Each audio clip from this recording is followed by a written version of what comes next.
Este podcast pertenece a la red Podcast SN.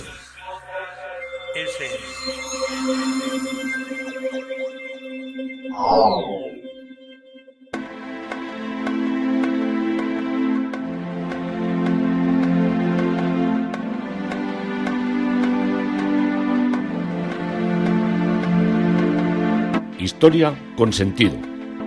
Un podcast presentado y realizado por Juan Carlos González.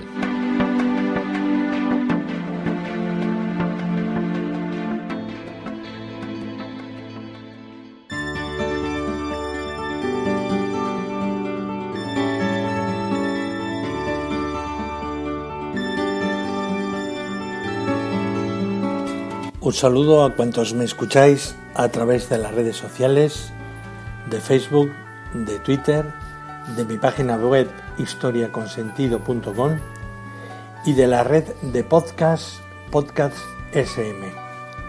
En Podcast SM podréis encontrar, aparte de este podcast, una serie de podcasts que os van a animar mucho desde el punto de vista musical, de historia de perros, de aprender inglés, de cuestiones de humor y de vida cotidiana, como son crónicas renales, en fin, que vais a poder disfrutar mucho con esta gran página y con esta gran aventura que es Podcast SM.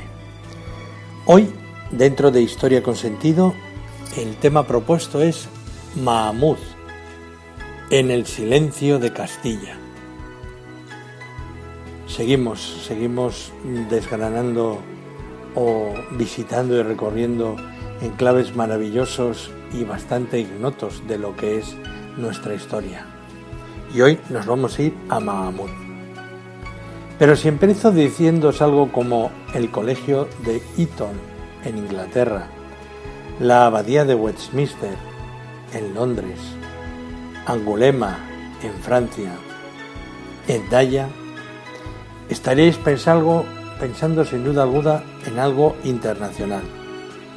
Y si sigo diciendo el filósofo Unamuno, la pintura fovista o el fovismo, me parece que diríais que esto, con un nombre como Mahamud, que suena a Mahoma y es lo que significa, y el silencio de Castilla, no tendría demasiado que ver una cosa con otra.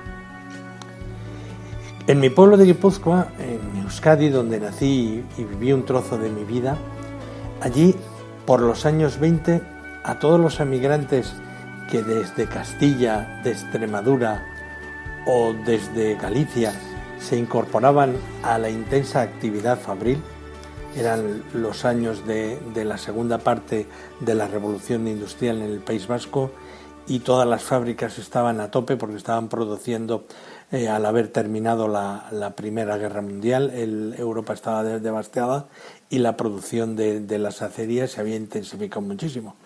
Pero como os digo, a todos los vecinos de mi pueblo, a los que eran caseros, que eran los que vivían en los diseminados, y a los sumecales, que se les llamaba a los que hoy denominaríamos urbanitas, los que vivían en el casco urbano, todos ellos, cuando se tenían que referir a estos emigrantes que habían venido de estas regiones, para todos sin excepción usaban siempre la expresión de los de Pampliega. Bueno, pues curiosamente una parte de mis antepasados eran de allí. Y a fuerza de preguntar a los viejos de mi pueblo, muchos de los cuales no habían salido nunca de él, me dijeron que prácticamente eran tantos los que habían venido de Pampliega al Alto Urola, que todos los vecinos pensaban que cualquiera que fuera a su pueblo, que hablara castellano, era de ese enclave burgalés. Como mis abuelos habían llegado en 1918, eso de Pampliega me quedaba muy lejos, y así como de joven no lo había visitado y solo tenía las ideas de ensoñación de lo que me contaban mis antepasados, pues ¿cuándo fue mi sorpresa? Cuando un día, visitando el Museo de Bellas Artes de Bilbao, me encontré con un cuadro que ponía Pampliega. Era un cuadro con unos campos como cuadrados, que me recordaban en algo al cubismo, y me fijé en el autor y vi que era Juan de Echevarría, que es el representante del faubismo español, el movimiento Faubé. De esto también tenemos para otro podcast, o sea que no me voy a extender. Como os he dicho, el autor del cuadro de Pampliega, Juan de Echeverría, era uno de los mayores multimillonarios de Vizcaya y no entendía nada de que pintase un lugar tan ignoto como Pampliega. Bueno, ¿quién era este millonario, el hijo de Federico de Echevarría, esto lo ponían con A, y Felipa Zuricalday, dueños de los grandes hornos que había entonces en Vizcaya? Pues bueno, fue un joven que fue educado en el más prestigioso colegio francés de la época, era el colegio de Angulema, en Francia, y en el más prestigioso de Inglaterra, que todavía sigue siendo de los más prestigiosos del mundo, que era el colegio Eton escrito. Cursó además los estudios en Oxford y en Alemania terminó la carrera en la Universidad de Mittelbach, preparándose para todo lo que eran los negocios paternos de las acerías. Volvió a Vizcaya para hacerse cargo ya de las empresas, pero al morir su madre se va a París, donde se sumerge en el país de los pintores, en el año 1911. Contrajo matrimonio con la anglicana Enriqueta Normand, de la alta sociedad inglesa, en la abadía de Westminster. Y el matrimonio Echeverría se instaló en Madrid y, como él era miembro del Ateneo, en el Ateneo de Madrid expuso en el año 1916. En 1930 compartió el destierro por su ideología con Miguel de Unamuno en Hendaya y murió en Madrid en 1931. Pero, ¿qué pintaba? ¿Qué pintaba aquí? En castellano solemos decir que ¿qué hace esta persona allí? Aparte de pintar. Bueno, ¿qué pintaba este hombre en Pampliega? Pues resulta que era uno de los asiduos de la venta de los Miguelones, que es un enclave donde se juntaban a cazar y a gozar, esto entenderlo en el sentido radical de la palabra, lo más granado de la alta sociedad vasca de la época. También la idea era ir a Castilla a secarse ante el gran problema que entonces existía de la tuberculosis en la península. De esta venta era de donde salían los contratos apalabrados con muchos de los misérrimos agricultores de la zona que emigraron al País Vasco para garantizarse el sustento. Bueno, Pampliega, Burgos, vale, pero ¿y Mahamuz? Bueno, de tanto en tanto, pues solemos mi esposa y yo organizar alguna salida para visitar y conocer los enclaves de nuestros predecesores. Así que nuestra idea, uno de los últimos recorridos que hemos hecho, era visitar Pampliega y Belvimbre, que es un pueblo cercano a él, para ver de dónde vengo yo. Así que tomé la Nacional 1 hasta Lerma, a 200 kilómetros de Madrid, dirección Irún-Hendaya y Francia, y me desvié al llegar a Lerma en dirección a Palencia. Mi idea primera era visitar la magnífica iglesia de Santa María del Campo, cercana a Pampliega, pero 5 kilómetros antes de llegar nos dimos de lleno con Mahamuz, porque me impresionó el tamaño de la iglesia, no lo había visto nunca, bueno, sabía dónde estaba, había pasado allí, pero no tenía la preocupación que tengo ahora por el arte. Así que paramos en Mahamuz y decidimos visitarlo. Llegamos a la plaza y nos encontramos con una enorme iglesia con aspecto de fortaleza y que sobresalía por sobre toda lo que era la estructura urbana. El pueblo es pequeño, pero para lo grande que es la iglesia es pequeñísimo. Y la plaza del pueblo, donde vemos una casa porticada en piedra, que es el actual ayuntamiento, un edificio del siglo XVI, muy digno. En el centro una plaza amplia, muy bien cuidada, empedrada, que nos presenta al frente la iglesia de San Miguel. Pero en el centro de esta plaza está el rollo jurisdiccional, el rollo de justicia, donde se juntaba el pueblo y los jueces para juzgar a los pleitos del municipio y a veces los de la comarca. Un rollo jurisdiccional es una columna, para los que nos oigáis de fuera que no entendáis mucho de qué va esto. Bien, sobre una masa de 6 peldaños, antes poligonales, una gran columna de casi 5 metros de altura. La columna tiene una parte lisa y el resto de ella es adornada con acanaladuras helicoidales. Se remata en su cima con ángeles y cabezas de animales. Y además se remata con un entablamiento coronado de tracería gótica.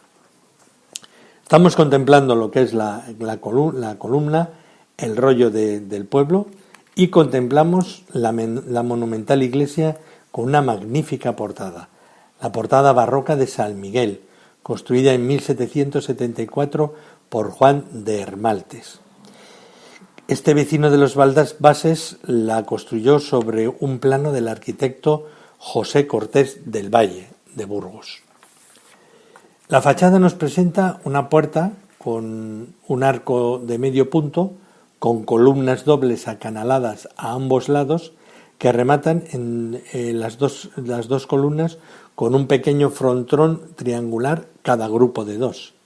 Y en el nivel alto, centrado sobre la piedra, en una hornacina, con la parte superior en forma de concha, está la talla de San Miguel, con alas, con un casco guerrero que derrota al diablo al que mantiene anclado en el suelo con una cruz de hierro forjado que clava en la figura tumbada a modo de lanza. En la otra mano sostiene una espada alzada en alto en gesto amenazante al demonio, como diciendo: como te escapes de la lanza, te doy con la espada. Esta hornacina también mantiene 2 columnas acanaladas a cada lado y corona la puerta con un frontón en cuyo interior aparece la fecha de la construcción de la portada, de 1774. Y en la cima del frontón un jarrón con una bola florida remata el conjunto. Vemos también en uno de los muros de esa parte meridional una puerta gótica atrapada de 5 arcos de piedra, con los arcos, como os digo, ya ojivales muy claros. Es una puerta como muy sencilla. Bueno, encontramos a la señora que tenía la llave. Es invierno y no viven en Madrid no viven en Madrid más de 60 personas. Así que después de encontrarla accedemos a una impresionante iglesia gótica casi inmensa, como una auténtica catedral por su tamaño. Tiene una gran altura y una sensación de esbeltez nos invade. Unas complejas crucerías cubren la bóveda gótica de la iglesia en su interior, y la crucería se enriquece y complica en diseño ornamental cuando nos acercamos o cuando miramos hacia la cabecera. Tenemos columnas, tenemos retablos, tenemos un inmenso coro superior al fondo de la iglesia, un órgano, y tenemos numerosas capillas. Recomiendo ir al final de la nave para poder dimensionarla y luego volver a la cabecera para contemplar el grupo de retablos. Digo grupo puesto que hay varios. El presbiterio nos acercamos, y el presbiterio, donde está el retablo principal, está elevado por 8 escalones que centran la subida a un nivel más alto. A los lados de la escalera, como enmarcándola en la parte baja, en lo que sería el suelo de la iglesia, hay 2 puertas a cada lado de la escalera, de las que se cede al nivel bajo, a la sacristía, que coincide con el subsuelo del presbiterio. El presbiterio está como si fuéramos en un primer piso, y debajo está la sacristía. La escalera está tapando de la sacristía y las 2 puertecitas dan debajo del presbiterio, que es donde está la sacristía. El retablo mayor está dedicado a San Miguel. Es increíble. Es un gran conjunto renacentista ejecutado entre 1566 y 1573, obra del ensamblador. Esta palabra ensamblador se les aplicaba a los que hacían los retablos. Diego de Amberes, tiene este nombre, Diego de Amberes, que suena tan ampuloso, y aunque el señor que lo hace no era belga, sino que era alavés. Pero estos se ponían, había Juan de Colonia, había otros, entonces Juan de Amberes, porque igual era Juan Diego de Mendoza o un apellido así, pero lo enriquecían dándole un nombre muchas veces, o también porque habrían podido estar allí aprendiendo el arte de ensamblar. El estofado, que es el dorado y el policromado, corrió a cargo de Juan de Cea entre 1607 y 1616. Vemos que hay un espacio de tiempo entre que se termina el retablo y que se acaba de dorar y de estofar. Y este retablo está ajustado al ábside que lo cobija. Tiene 3 cuerpos divididos verticalmente, es inmenso, en 9 calles y entre calles. Los 2 primeros cuerpos van unidos por dos gigantescas columnas. El sagrario central invade el primer cuerpo desde la predela, tiene la zona baja que recoge escenas de la Pasión de Cristo. La puerta del sagrario es como un decorado, por decirlo, de la oración en el huerto. Está Jesús sobre la roca de Getsemaní orando al Padre con los apóstoles dormidos alrededor. Encima Jesús como varón de dolores, sentado y humillado con su corona de espinas puesta. En la predela se encuentran los padres de la Iglesia latina, San Jerónimo, San Agustín, San Gregorio Magno y San Ambrosio. Y acompañan esta parte, la parte baja, escenas de la infancia del Señor, y en las hornacinas, en la parte más exterior, como si dijéramos que dan a la iglesia, están las hornacinas de San Juan Bautista y de Santiago el Mayor. El primer cuerpo está formado por las tablas de la pasión y muerte de Jesús. Las esculturas de las entrecalles son las de los apóstoles San Juan y San Mateo. En el segundo cuerpo se encuentra el titular del templo en una talla excepcional, San Miguel Arcángel, y escenas de la Sagrada Escritura y de la leyenda dorada, la leyenda áurea de la vida de los santos. Acompañan las tallas en las entrecalles San Gabriel y San Rafael, los otros 2 arcángeles juntamente con San Miguel. Las escenas de los relieves del tercer cuerpo relatan la vida de la Virgen con la talla de la Asunción en el centro. La franquean, ya no hay grandes columnas, el rey David, Moisés, San Roque y San Sebastián. Y remata en lo alto un calvario, en el ático, con los 2 ladrones, Dimas y Gestas, y con Jesús crucificado. Y a los 2 lados exteriores, coincidiendo con la parte que hemos dicho donde estaban las columnas y donde estaban las tallas más exteriores, las tallas de San Juan y de la Virgen. A la izquierda del retablo de la nave del Evangelio se alza el retablo sepulcro de San Juan Bautista, obra de la escuela de Juan de Balmaseda. Es una obra plateresca realizada entre 1539 y 1542. Tiene 3 grandes cuerpos y en la predela hay 2 arcos funerarios con 2 arcos con las tumbas de una de las familias más importantes de Mahamud. Antes de explicaros lo de los arquisóleos funerarios, en el primer y el segundo y el tercer piso que tiene el retablo, en el primero nos encontramos con las escenas del bautismo de Jesús, con un magnífico San Juan Bautista bautizando a Cristo, el descendimiento de la cruz y el Calvario. Y en la predela subinferior una imagen de la Virgen y un sagrario. Las tallas, como os digo, anteriormente descritas, ocupan el cuerpo central y a los 2 lados hay unos cuarterones y luego otras 2 calles, una a cada lado, que con esculturas, salvo el Calvario del ático que está solo. El altar que está abajo está cubierto por un guadamecí de cuero pintado. El cordobán es el que está sin pintar y el guadamecí es el que está pintado. Y es muy propio del barroco de la zona del norte de Castilla. Cordobán pintado, el guadamecí.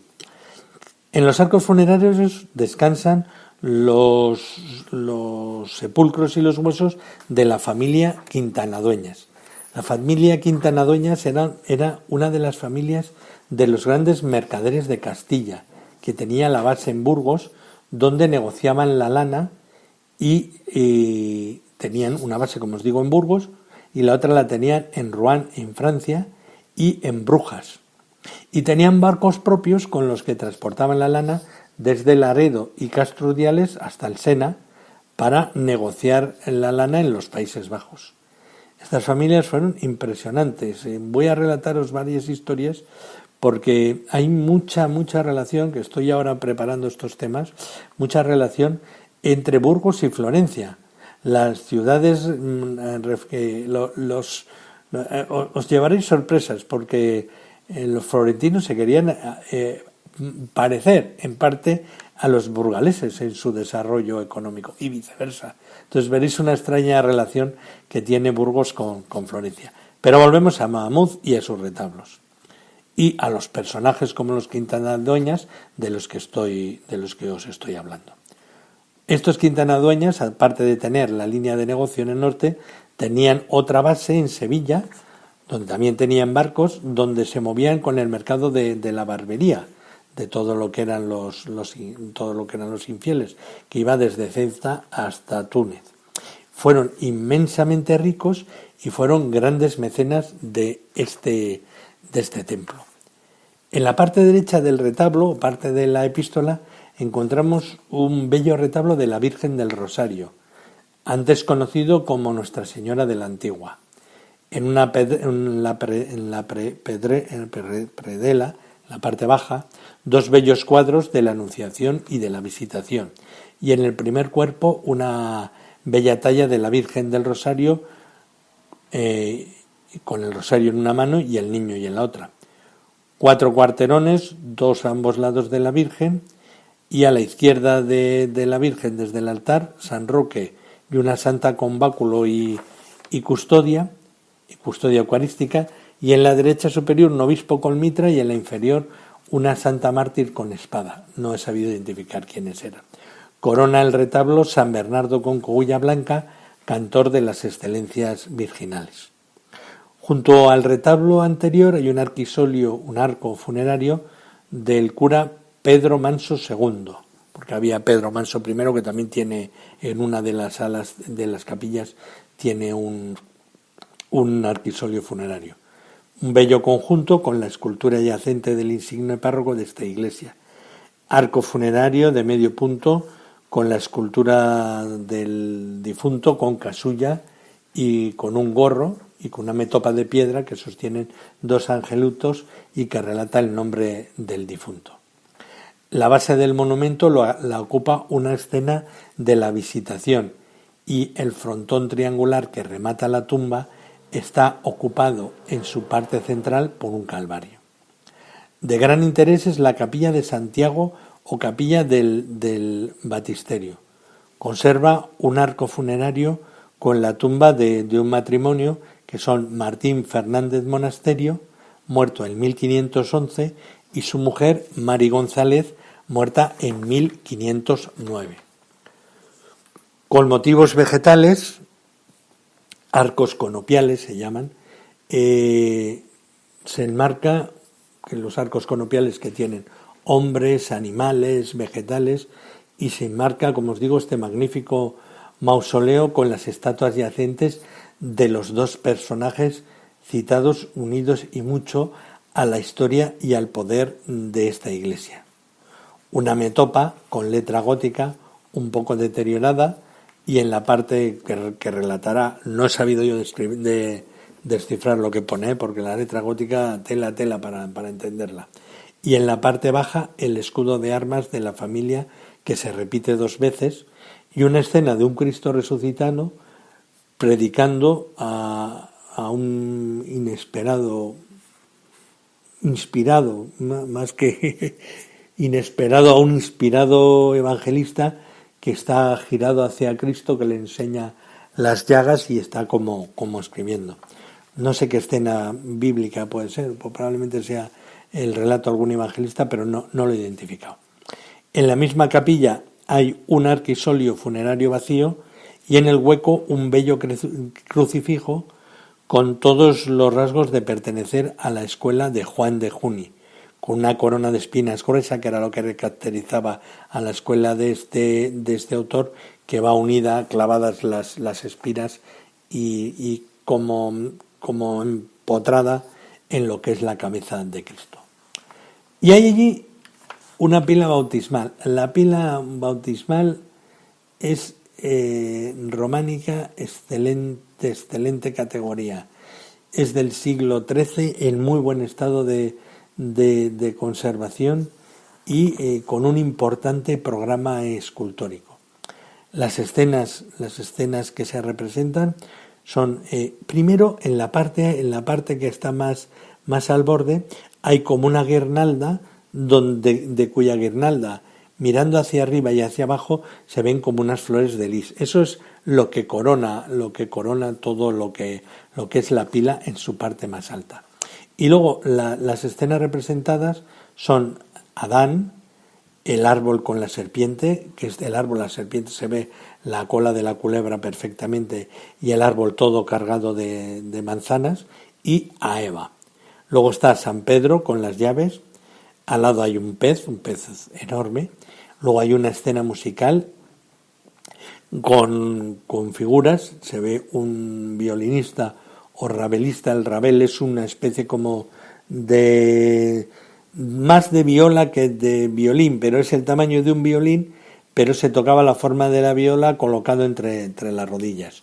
Y una mujer con un pandero cuadrado y una bailarina y varios obreros con cinceles de canteros, que es como parece como que si la alegría por la celebración de... Bueno, eso es una cosa que se me ocurre a mí, porque la otra escena es la escena de la presentación de Jesús en el templo. Jesús porta 3 tórtolas y María coronada mantiene en sus brazos al niño frente a Simeón, que está junto al altar. Yo quiero entender que la alegría, la escena de danza o la escena de alegría que está representada en la pila acompaña al nacimiento de Jesús, a la presentación en el templo, que libera a los hombres del pecado de Adán y Eva. Y todo esto se hace pues con la participación del bautizado en la iglesia, que sería a través de Pedro, que lleva las llaves, que sería un poco el que aunaba estas historias. Es lo que se me ocurre. Ya solo el ir a ver la pila bautismal románica ya ha merecido la pena. Eso os lo digo, intentar verlo porque merece la pena. Bueno, abrazadas a las grandes columnas exentas de la cabecera se encuentran 2 retablos barrocos. El primer retablo barroco de San José, obra de Francisco Esteban Collantes, en 1794. Es una bellísima talla de San José con el niño en un templete semicircular con bellas columnas. En la parte baja de la predela 3 arcos con reja protegen unas urnas con reliquias, y en la parte alta una peana con nicho con una concha que acoge la talla de San Andrés con la cruz en aspa. También está el retablo de Santa Bárbara en la otra columna, de autor anónimo. Es una magnífica talla de Santa Bárbara con la custodia eucarística, con palma martirial y con un castillo a un lado, que es la que le identifica como su signo de santa, la palma martirial, y estar abrazada o al pie de una torre de un castillo. Posee una doble columna muy adornada, y en la parte alta se sitúa un San Roque, protector contra la peste, a quien su perro le lame las llagas. En la predela, como en el otro retablo pequeño, triple arcada con reliquias protegidas por unas pequeñas rejas. Existen diversas capillas con retablos de menor categoría, y al fondo de la iglesia hay un imponente coro en piedra con sillería, lo que nos explica la magnificencia de la liturgia que aquí se celebraba. Posee una gran escalera de piedra casi monumental, con un bello león de piedra en el arranque de la barandilla. La escalera es inmensa, parece una escalera de estas de un palacio, ¿no? Hay palacios que tienen escaleras más pequeñas que esta. También posee un bello órgano neoclásico, pero que está pendiente de restauración. La portada principal está debajo del coro. No se usa, nos dijo la señora, no se usa comúnmente, pero la vimos luego por el exterior y es muy bella. Es una puerta gótica con sus arcos ojivales y motivos vegetales, y en los capiteles de las columnas donde mueren los arcos, como os digo, se ven motivos vegetales propios ya del gótico. Rematamos la visita en el púlpito, que es impresionante, también de estilo gótico mudéjar, recuerda mucho lo que es la tracería árabe, tapizados de alambicadas combinaciones ornamentales y todo tallado en yeso. Es una delicia verlo, es un auténtico disfrute. Si salimos ya a la parte de fuera, las torres exteriores, que son dos, una es como más fuerte, más ancha, y la otra es más estrecha, pero se juntan en altura y dan un aspecto de torreón defensivo. Existen varias ventanas a diversa altura y hay varias grietas, y tanto en el exterior como en el exterior, que nos decía la señora que estaba allí con nosotros, que nos recordaban al terremoto de Lisboa, que incluso llegó a sentirse allí mucho, y en ciertas iglesias pues se cuartearon, se rasgaron diversos ventanales y diversas situaciones. Bueno, terminamos la visita en silencio. Estábamos solos, estábamos los dos con la señora, que era un auténtico lujo poder disfrutar de tanto arte y de tanta cosa. También a veces te corta, ¿no? Como que te da un poco la idea de que no quieres estar allí más tiempo, que como que estás luchando contra el silencio que hay allí instituido. Terminamos, como os digo, la visita en este silencio castellano, que hace parecernos como que el tiempo está helado, ¿no? Más que parado, es como si hubiera caído una capa de hielo y se hubiera quedado todo allí quieto. Mamuz, este claro nombre árabe, no se borró nunca de la historia del pueblo. Fijaros que vinieron tiempos en que un pueblo se llamara Mamún, Mohammed o Mohamed, pues era una cosa un tanto como difícil, pero no se borró, siempre se llegó llamando. Ya se sigue llamando con este nombre común a miles y millones de mahometanos. El pueblo pasó en la historia de reyes, a nobles, a duques como el duque de Lerma, que era el valido del rey Felipe III, pero el acontecimiento más importante de esta villa tuvo lugar en el año 1507. La reina Juana la Loca, en su dolor y penar por Felipe el Hermoso, se encontraba en Santa María del Campo. Iba haciendo la ruta desde Torquemada a Santa María del Campo. Entonces paró ahí, pero paraban varios días, y entonces hacía misas y lloros y más misas, y era todo. Esto sí que era la socialización del dolor de la reina. Si ella estaba triste y estaba penada, todo el reino estaba triste y estaba penado. Entonces, en estas fechas, el rey Fernando, que el padre de Juana, el rey Fernando el Católico, había estado en Italia y había conseguido el birrete cardenalicio para el cardenal Cisneros. La reina Juana no consintió de ninguna manera la celebración de algo tan jubiloso como la creación de un nuevo cardenal, y entonces dicha ceremonia se trasladó de Santa María del Campo, que no llega a 5 kilómetros, sabe perfectamente un pueblo del otro, pues se trasladó la ceremonia desde Santa María del Campo a Mahmud, donde en presencia del rey Fernando el Católico, Juan Rulfo instituyó como cardenal al arzobispo de Toledo, Francisco Jiménez de Cisneros, que presidía entonces el Consejo de Regencia de Castilla, porque la reina Juana la Loca había sido inhabilitada por las Cortes de Castilla, habían devuelto el título a su padre Fernando el Católico, pero mientras Fernando el Católico estaba en las guerras en Italia, el que estaba de regente del reino era el Cisneros, el cardenal Cisneros, que era elegido por las Cortes castellanas para que cuando volviera el rey Fernando se le devolviera el reino a él como rey también, en espera de que crecieran los hijos de Juana la Loca para poder ser, y de Felipe para poder ser instituidos como reyes, que luego será el hijo mayor de ella, que será Carlos I de España y V de Alemania. Hemos visto que Juan Rufo, que era el nuncio del Papa Julio I, le instituye como cardenal presbítero de Santa Balbina. En los cardenales hay cardenales presbíteros y cardenales diáconos. Entonces, cada iglesia de las importantes, de las iglesias fundacionales de Roma, son las que suelen llevar generalmente apoyado el título cardenalicio, que está, como si dijéramos, los cardenales están por todo el mundo, pero las iglesias romanas tienen como una especie como de representación, y cuando no le hacen arzobispo, aunque le hagan arzobispo de Manila, cardenal de Manila o de Sydney en Australia, lo hacen también a su vez de una de las iglesias insignes de la antigüedad, de las primeras iglesias fundadas en Roma.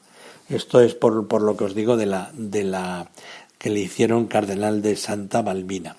Y el Juan Rufo era el nuncio del Papa Julio II, que es el Papa que lo hemos visto en otros podcasts en la conquista de Navarra, y el Papa Julio II fue el protector de Miguel Ángel y de Rafael, de los cuales también os he hablado en otros podcasts.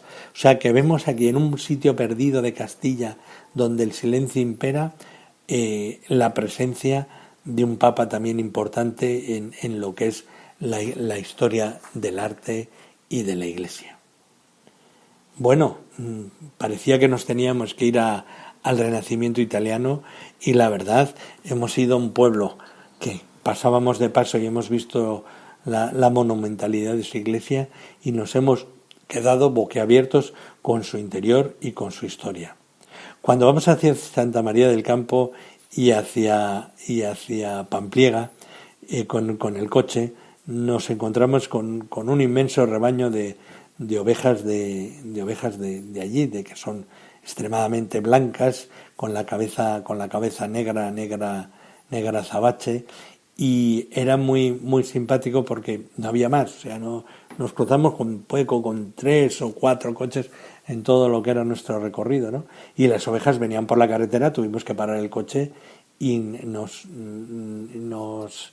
envolvieron el coche, continuaron en sentido contrario hacia donde íbamos nosotros, y cuando pasaron todas las ovejas que balaban y se oían las esquilas, pues volvió a reinar otra vez el silencio en Castilla, ese silencio tan sobrecogedor.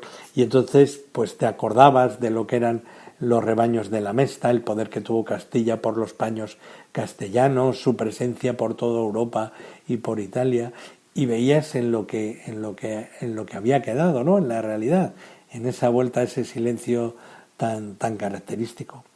Pero así es la historia con sentido, y así os lo ha contado Juan Carlos González, un día más encantado de haberlo hecho.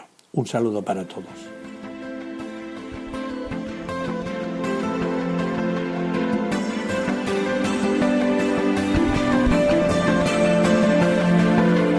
Hasta aquí un episodio más de Historia con Sentido. El podcast que te habla de historias de la historia, sucesos, eventos, como si el ayer fuera hoy. Síguenos a través de iTunes, Spreaker o iVoox. Contacta con nosotros por correo electrónico escribiendo a podcast@historiaconsentido.com. Nuestra web www.historiaconsentido.com. Y en Twitter nos encontrarás como @historiasentido. Este podcast pertenece a la red Podcast SM.